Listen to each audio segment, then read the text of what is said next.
नमस्कार, आप देख रहे हैं सिटी पोस्ट लाइव। मैं हूं सृष्टि राज। भोजपुरी के पावर स्टार पवन सिंह और विवादों का गहरा रिश्ता रहा है। जी हां, अभी हरियाणवी एक्ट्रेस से बैड टच का मामला शांत भी नहीं हुआ था कि अब पवन सिंह पर धोखाधड़ी का मामला दर्ज हो गया है। जी हां, क्या है ये पूरा मामला, इसके ऊपर विस्तार में जानकारी देंगे सिटी पोस्ट लाइव के मैनेजिंग एडिटर मुकेश कुमार सिंह। तो सर, क्या है ये पूरा मामला? देखिए सृष्टि, आपने पवन सिंह को लेकर के बहुत सारी बातें सुनी होंगी। पावर स्टार हैं, ये तो लोग कहते ही हैं। भोजपुरी के सबसे बड़े कलाकारों में से एक गायक भी हैं, वो अभिनेता भी हैं और फ्रेंड फॉलोइंग भी है। लोग जानते हैं, देश भर में जानते हैं उनको।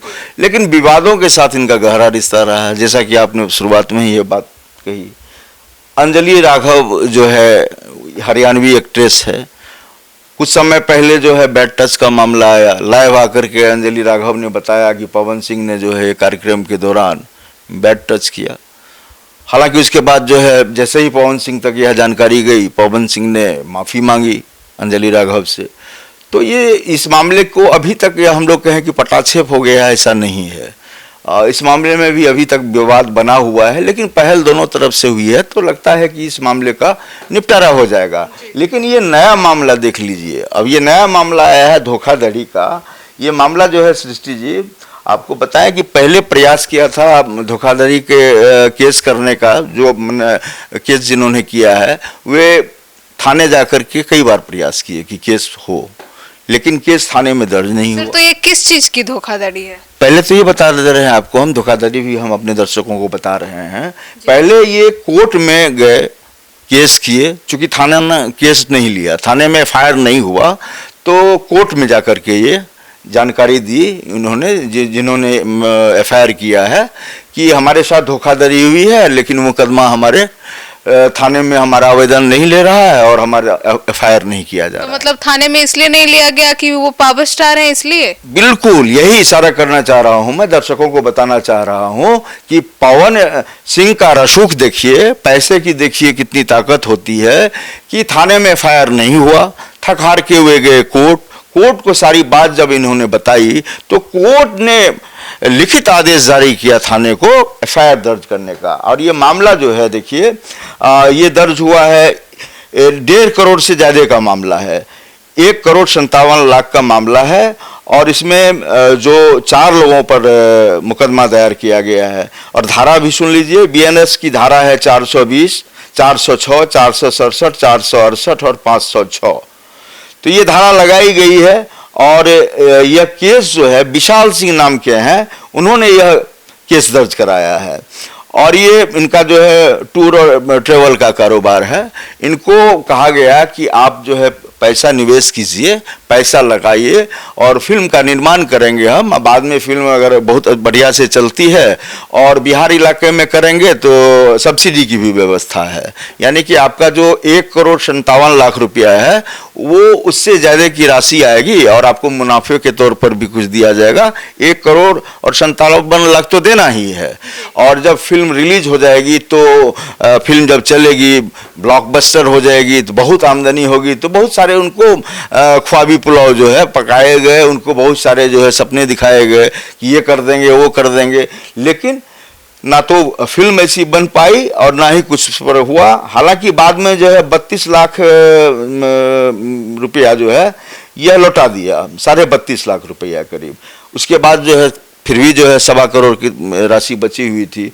तो मान मनोबल का भी दौर चला है सृष्टि जी। बहुत प्रयास किया विशाल सिंह ने कि किसी तरह पवन सिंह जो है बात को मान ले और यह मामला कोर्ट या थाने तक नहीं जाए। लेकिन पवन सिंह ने धमकी दी उनको। धमकी दी? एक तो गलती की, उसके ऊपर से धमकी दी? बिल्कुल धमकी दी। और ये धमकी क्या होगी, ये तो एफआईआर में लिखा हुआ है, जान से मारने की धमकी दी। सिस्टम में रहो तुम, तुम्हारा पैसा है, नहीं देंगे, जो देना था लौटाना था लौटा दिए। देखिए बीच की क्या बात हुई है ये तो हम लोग नहीं जानते हैं। एफआईआर हुआ है, अब अनुसंधान होगा आगे और जांच में ही ये बात खुल करके आएगी कि आरोप लगाने वाले जो हैं वो कितने सही हैं और पवन सिंह पर जो जान मारने की बात कर रहे हैं उसमें कितनी सच्चाई है। लेकिन जिस तरीके से यह एफआईआर अब कोर्ट के निर्देश पर हुआ है तो मामला तो कुछ है। और ये जो वापसी की गई है पैसे की, वो भी ट्रांजैक्शन हुआ है आपको मोबाइल के जरिए। तो ये ट्रांजैक्शन दिख रहा है कि कितना लिया गया है और कितना दिया गया है। तो प्रूफ के साथ जो है ये एफआईआर दायर हुआ है। तो देखना यह बेहद दिलचस्प है सीसी जी कि पवन सिंह पर चूंकि सबकी निगाह टिकी हुई है और ये कोई छोटा मामला नहीं है। तो सर पवन सिंह इस पे कोई प्रतिक्रिया नहीं दिया अभी तक? देखिए अभी तक कोई प्रतिक्रिया उनकी तरफ से नहीं आई है, लेकिन एफआईआर अब दर्ज हो गया है तो अनुसंधान पुलिस करेगी, जांच आगे बढ़ेगी, दोषी होंगे तो वे जेल जाएंगे।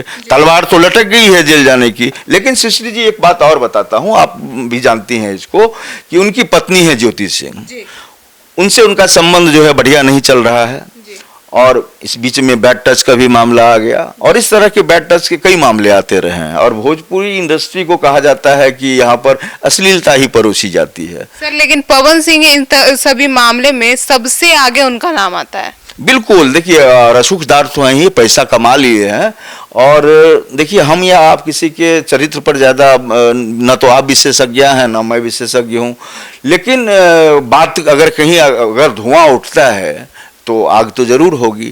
तो इतने आरोप लगते हैं तो उसमें सच्चाई कुछ ना कुछ तो जरूर होगी और इस तरह का आरोप तो पत्नी ने भी लगाया है और कई मामले अक्षरा सिंह के साथ का आप देख लीजिए। तो इस तरह के कई आरोप हुए हैं। तो इस बीच में एक अच्छी खबर यह आ रही थी कि लखनऊ में भी इनका जो है आवास है पवन सिंह का।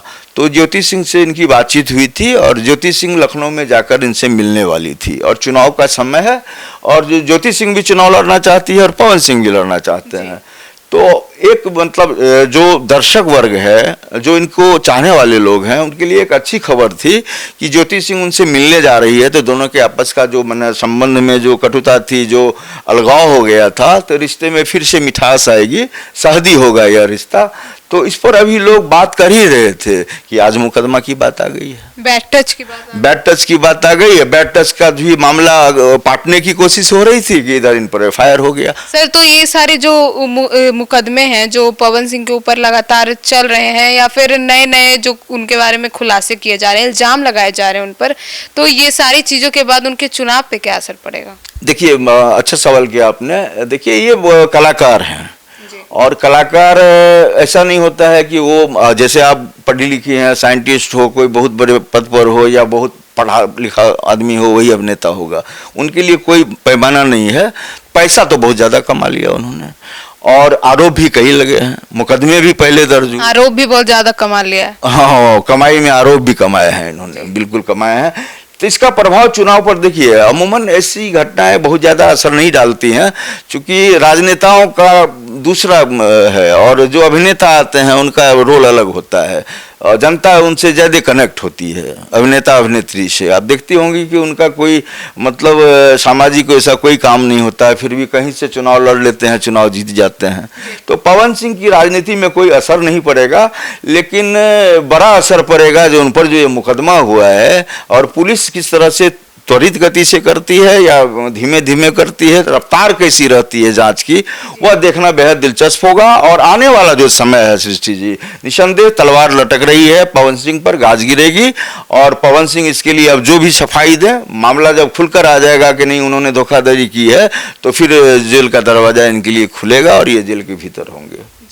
तो सुना आपने हमारे डिबेट को। तो अब इस पूरे मामले पर और पवन सिंह के ऊपर लग रहे इस आरोप का आपके लिए क्या राय है, कमेंट सेक्शन में जरूर बताइएगा। तो फिलहाल इस खबर में इतना ही। आगे की खबरों के लिए जुड़े रहिए हमारे साथ और देखते रहिए सिटी पोस्ट लाइव। अब तक के लिए धन्यवाद।